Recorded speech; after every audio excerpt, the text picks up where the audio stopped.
பதிவுத்துறையில் 3 கொள்ளையர்கள் 300 கோடி ரூபா சொத்தை வில்லங்கச் சான்றிதழ் வில்லங்கம் செய்த ரவீந்திரநாத் 8 முறை திருத்தம் செய்யப்பட்டார்.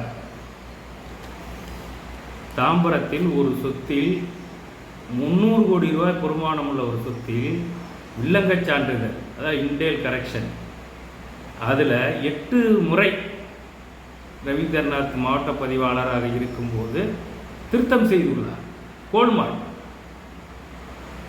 அப்பொழுதே நிறையா புகார் வந்தது. நாங்கள் தொடர்ந்து செய்தி வெளியிட்டோம்.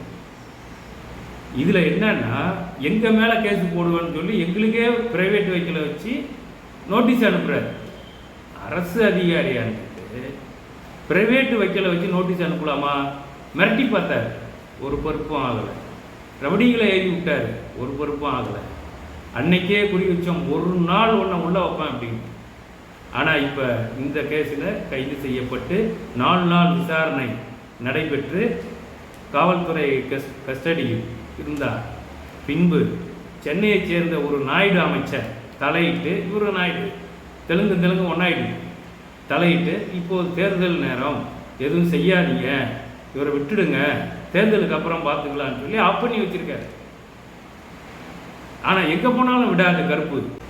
தாம்பரம் சார் பதிவாளராக இருந்த வெங்கட சுப்பிரமணியம் அரசு மானியத்தை பதிவு செய்தார்.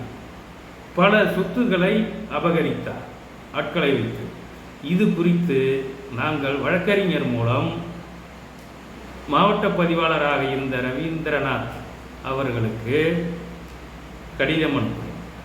அவர் திருப்பி எங்கள் மேலே கேஸ் போடணும்னு மிரட்டி வேற ஒரு வக்கீலை வச்சு அனுப்புகிறார். இது ஒரு பக்கம். அடுத்தது பார்த்தீங்கன்னா, பதிவுத்துறையில் மும்மூர்த்திகள் 3 கொள்ளையர்கள். ஒருவர் ரவீந்திரநாத், இன்னொருத்தர் சேட்டை சேகர், இன்னொருத்தர் அருள்சாமி.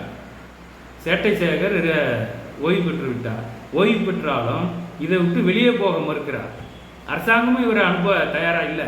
ஏன்னா இவர் வெளியில் போனார்னா என்னென்ன சொத்துக்கள்லாம் சம்பாரித்து மந்திரிகளுக்கும் கொடுத்தார் என்பது வெளியே வந்து சொல்லிவிடுவாங்க.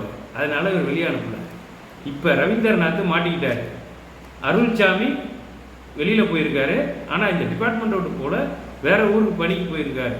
இந்த 3 பேர்த்தையும் ஐடி, இன்கம் டேக்ஸ் துறையும் அமலாக்கத்துறையும் தூக்கிட்டு போய் லாடம் கட்டினா G2 என்னென்ன நடந்துங்கிறதெல்லாம் வெளியில் வரும். நன்றி, வணக்கம்.